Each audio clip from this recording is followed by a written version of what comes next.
మేమందరం పైకెళ్ళాం. హార్సెస్ మీద పోనీ రైడ్స్ వేసుకొని పైకెళ్ళాము. ఎళ్ళగానే అందరం లంచ్ చేసాము. మేము 3 ఫ్యామిలీస్ 10 పీపుల్ ఎళ్ళాము. అందరం లంచ్ చేసాము. నేను మా హస్బెండ్ ఒక 2 మినిట్స్ ముందు లంచ్ చేసాం. లంచ్ చేసి దాన్ని మినీ స్విట్జర్లాండ్ అంటారు. ఆ ఏరియాని చూడ్డానికి మేమిద్దరం బయటొచ్చాం.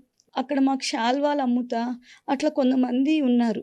ఆ సౌండ్ ఇనగానే మేము పరిగెడుతుంటే వాళ్ళు మమ్మల్ని మిస్‌గైడ్ చేస్తూ that is just a Kashmiri anniversary celebrations they are doing nothing to worry ఇక్కడే ఉండండి అన్నారు. ఎవరు చెప్పారు మీకు ఆ మాట? అక్కడ ఒక శాల్వా అమ్మే ఆయన. వాళ్ళు కావాలని అలా సివిలియన్స్ లాగా వచ్చారు, టూరిస్ట్ అలా వచ్చి మిస్‌గైడ్ చేశారు. కానీ ఆ హోటల్ అతను మాత్రం పరిగెత్తమని మా పిల్లల్ని వీళ్ళని పంపించేశారు.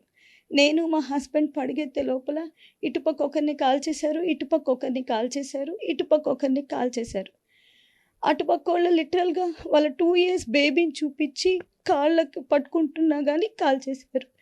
మా హస్బెండ్ నాకేం చెప్పారంటే, మనిద్దరం ఇట్లా పడుకుందాము, నువ్వు తలెత్తొద్దు అన్నాడు. మేమిద్దరం చేతులు హోల్డ్ చేసుకొని పడుకొనే ఉన్నాం. ఎవరో అంటే మేమెత్తి ఏం చూడలేదు. ఎవరో నడుచుకుంటున్నట్టు వస్తుంది.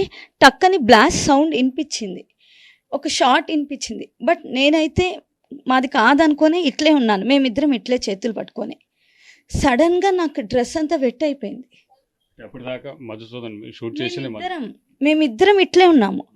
షాట్ వచ్చే ముందు హిందూ ఏ ముస్లిమే అని 2 సార్లు అడిగినాను. We both didn't respond anything. Then immediately I heard the shot.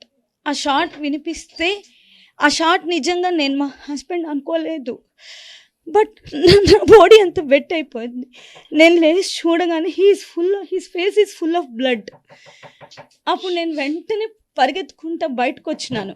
అంటే నాకు తెలుసు నేను రన్ చేస్తే కూడా నన్ను కాల్ చేస్తారని.